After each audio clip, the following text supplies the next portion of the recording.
Hello baby, घरमा कोही नि हुनुहुन्न, आऊ न। यस, आज त कति दिनपछि बोलाछ। आज त मजा आउने भयो क्या। आज त कलले बोला, आज त मजा आउँछ। मैले अनि यस्तो दामी काबे तिमी आयो?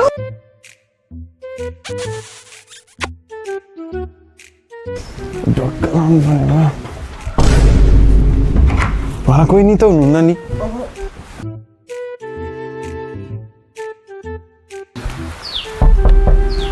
छोरी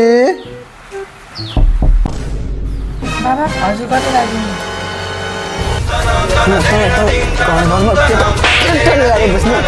पेट्रोल ल्याउने आयो बुवा, एकचोटि मेरो कुरा त सुन्नु। अझै सुन्नु पर्ने मैले तेरो कुरा। को हजुरले सोचे जस्तो केटा होइन कि उहाँ। को त हेर्ने को मेरो कुरा गरेर हेर्नु न। के कुरा हेर्ने मैले? को त ऊ को कस्तो मान्छे हो? के कुरा गर्नु पर्ने मैले? दिउँसै कोठामा लिएर आएर यही दिन देख्नलाई मैले तपाईँ जानुभएको हो। अनि त उता जा अनि बस त्यहाँ बस। अनि अर्काको छोरीसँग दिउँसै कोठामा आएर बस्नु भनेर कसले दिएको संस्कार हो यो तिम्रो? कहाँ हो तिम्रो पहाड घर? कहाँ हो?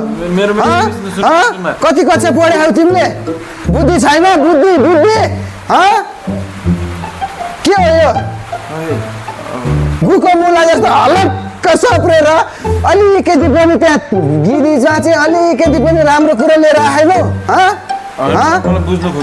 अर्काको कलकलाउँदो यति राम्री छोरीमाथि नजर गाडेर दिउँसै कोठामा आउँदा आँखा साखा निकालेर भुत्तो खेल्नु नपरोस् नि फेरि।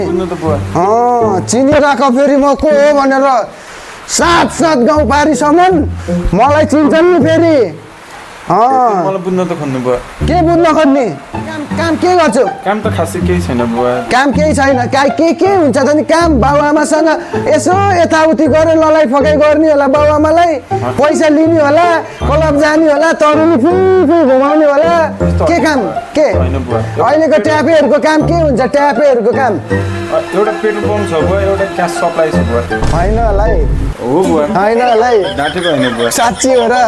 ज्वाइँ साहब तपाईँ त मेरो ज्वाइँ साहब हो नि। भन्नु न, ढाँटा त होइन नि बाबु? होइन नि होइन फेरि थाहा होला नि फेरि। साँच्ची नै हो? साँच्ची नै हो। ग्यास स्टेसनै हो? हजुर, ग्यास स्टेसनै छ। अनि पेट्रोल पम्प पनि हो? हजुर, पेट्रोल पम्प। गाडी कतिवटा छ नि? गाडी 2-4वटा छ बुवा। यहाँभन्दा पहिला यसो लभ गरेकै छैन? छैन बुवा, यो मेरो पहिलो लग। लभ गरे भने केही छैन, अब चाहिँ नगर्नु नि फेरि। हस् बुवा। ल